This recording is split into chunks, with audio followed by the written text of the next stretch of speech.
A long time ago, in a galaxy far, far away, a puppet and a human came together to discuss episode 8 of The Bad Batch, and that is happening right now. And it's not actually a long time ago, it's this second. So, hello, everybody. This is Puppetine from I Love Puppets here on I Love Puppets with a Zach of the Clones today to discuss episode 8 of The Bad Batch. And boy, am I excited. I got a little excited in the tweets, the all caps and everything. And you can't exactly blame me, can you, Zach? No, not at all. This was a great episode. I think I said that last week. That last week was a great episode, but this was a really great episode. Lots of fun, a big surprise, which if you've seen the thumbnail, you probably know what the surprise is, but it's just a lot of good stuff. We got finally some movement in the plot and the story. We're not just jumping planet to planet on these little filler missions anymore. It was a good time. It was a good time. I suppose I should give a brief recap. Where we left off last week, they were still on Braca, I believe it's called. Mm-hmm. Basically a imperial, well, not imperial, a Republic ship graveyard. And they were scrapping materials this episode. That was their goal, because they owe Sid the...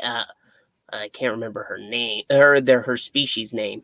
I think she's a Trandoshan, I think. Trandoshan, yes. The lizard people. Mark Zuckerberg. Oh no. That's an insult to the Trandoshans. So I guess for Zuckerberg, representation matters for him too. It does. But she's not actually in this episode. They were thinking ahead. They were saying, we need to earn some credits. And what's a better way than gaining materials that you can sell and, well, pay it off. Sid would actually owe them for once, Hunter says. But, as always, there are problems. And we actually get to see Kamino for the first time since episode 3, was it? 2 or 3, yeah. Yeah, one of those. It feels like forever ago. And we can tell the Kaminoans are quickly losing control. They are not happy with the Empire coming in, saying they want all the information that's happening on every mission with these clones. And the Kaminoans are worried. We actually see in a clip in this episode them talking later on about a contingency plan. And it revolves around the young clone. And who's the young clone that we know? Omega. Or Omega, if you ask her. But, yes, that they are the ones that are hiring the bounty hunters after Omega. So, Fennec Shand, anybody else that we may see. But we'll get to that. We'll get to that. On the planet Braca, quickly, Crosshair and his troop are after Clone Force 99, the Bad Batch, and they land and they're trying to get them on this Imperial cruiser they're on. So, what's the best way to do that? Well, they infiltrate level by level and eventually get them in near the... it was the artillery deck, right? Yes, it was the artillery deck. It was kind of cool because Tech had, was listening in on their movements. He was trying to jam them so he couldn't hear them or pick them up.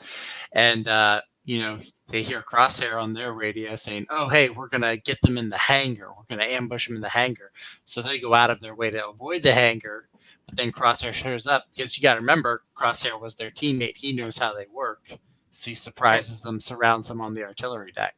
So it's neat. Absolutely.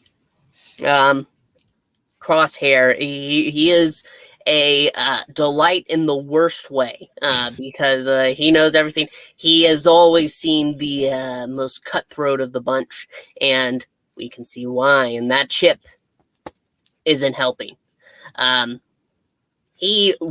First thing he does is say to shoot the kid whenever he finally has them cornered.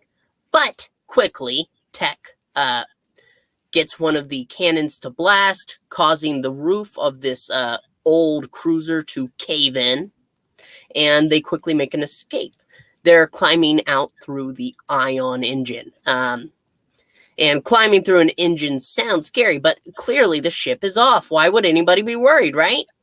Right, makes sense. Except, Except Tech reveals that, oh, well, I actually got all the power on, so in that case, they could get the engine on and burn them all to a crisp. So what do? They take some explosives, which Wrecker was training Omega on earlier, which was nice. yeah, it was a Bonding nice moment. little scene. Nice little scene. Another thing, it's another scene showing that Omega is not perfect at everything she does the first time too. So that was kind of good to see. I enjoy those little moments. She would have blown up if it wasn't for the fact that it was a smoke bomb. But Wrecker was using his brain for once, and actually thinking about it during this episode, when they're climbing through this ion engine, Omega says, "I've never climbed through an ion engine before." And Wrecker from behind her says, "Oh, well, it would have been weirder if you had." That was He a gets funny the line. best I lines. like that one a lot. That was a good one.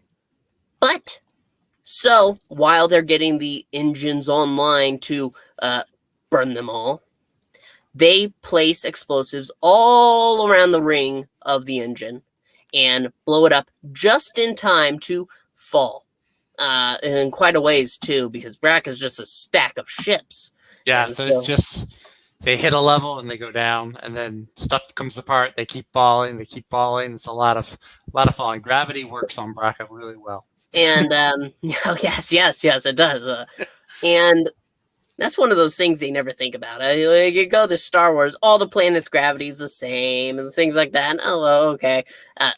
But yes, and that's definitely true on Braca. But this kind of blows up in Crosshair's face, if you get what I'm saying, because the engine comes online scarred. You can tell because he wasn't expecting to be near the blast. With the ring on there, it kind of protected them. It placed the fire, as it were, to go above them. But no, it was a direct hit. Thankfully, it wasn't close enough to kill him. I said thankfully. Should I say thankfully? For now. We'll circle back to that at the end of the season. We'll see if we should have been thankful or not. Yes. And so, Clone Force 99, they do get away, but they're separated. It's Hunter and Omega, and then the rest of the crew. They agreed to meet back at the Marauder, their ship, and so who gets there first? We hear over the comms a injured Crosshair call to the troopers he's placed there, and he's trying to get him, but he's not getting an answer. Why is that? They've been taken care of, and Hunter and Omega, they see that. They're asking what happened there. And who else but the man of the hour, the man in the thumbnail. It's actually half an hour, but Cad Bane. He's back. Bane. He's back, and he's badass. Yeah, it really is. He and Hunter do a duel. Why? Because he wants the kid. I kind of liked how he had his pistol ready, and he had to get it out, and he shot Hunter quickly. Once the time had come, their face-off had squared away, and I think he switched guns to really stun Omega. That's what it looked like. He might have. Yeah, he used a stun for Omega, and he used the lethal one, the regular one for Hunter. It looked like Hunter might have gone away there, might have reached his end, but it seems that what is it that Rex said in Rebels? It was quite true that stormtroopers, while their armor can't do anything for them, that clone armor, It's a lifesaver, Yeah, for real. as it should be. But the Empire's cheap. The Republic's As here. we're finding out, because they Hmm. don't want to keep using clones. But Hunter is alive. The rest of the troop arrive and they get him on the ship, but they're being followed, so they have to fire away. They have to be quick to get their getaway. But Omega's gone. Why? Because Cad Bane took her. And now they know where they need to go next after her. But they don't know where that is. And that's where we reach the end of this episode. Man, it was really great. It was so good. It was good to have an episode where you finally, like I said, it's not a filler, it's not a one standalone story. It actually, you open up, I believe we opened up on Camino itself, which we see the Caminoans and we see Crosshair, and it's just so good to finally get the plot moving forward. Getting follow through and knowing where we're heading each episode really helps keeps the audience engaged. And I am really engaged right now. I will marry this show next week.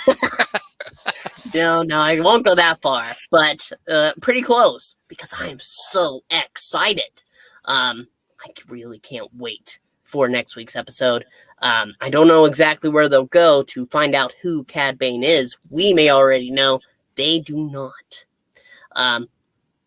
But I just want to know where it goes. I want to know where it leads. Waiting week after week is a hard process, but it is quite rewarding. At middle of the night, every Thursday, that patience, it gets rewarded for 30 minutes at a time. It was a treat. The last 5 minutes or 6 minutes or so, just every bit where Cad Bane's in it. Like you said, that whole shootout, Western style almost duel that he and Hunter had. It was at high noon. Yeah. It was so good. I really just want to know where it will go, and I do have an idea, and that's always nice.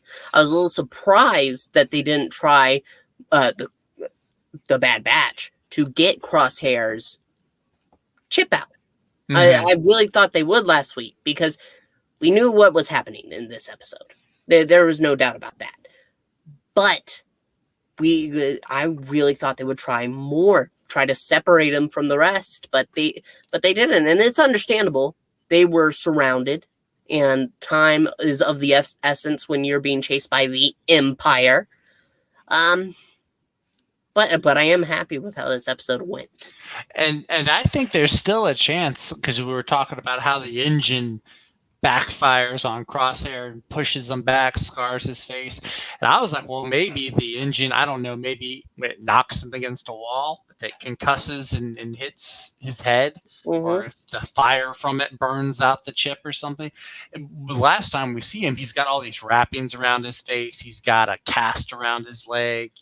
So I don't know where we're going to go with Crosshair. What's going to happen there? He is in bad shape, and I don't think... I can't remember his name, but the Imperial that's now going over the clone situation is going to like this. He's not going to like this at all. Oh, no. And he'll report to Tarkin, and Tarkin will be like, oh, okay, well, I guess that's that. And we might see the end of, the clone era. Yeah, Imperial officers are never happy. Just like stormtroopers can never hit anything, the officers are never happy. And they're mostly British. They are mostly British. I guess that's just part of the reason why they're unhappy. But that's besides the point. I'm really excited for next week, and I can just think of somebody once said that they wanted to subvert expectations. This doesn't subvert.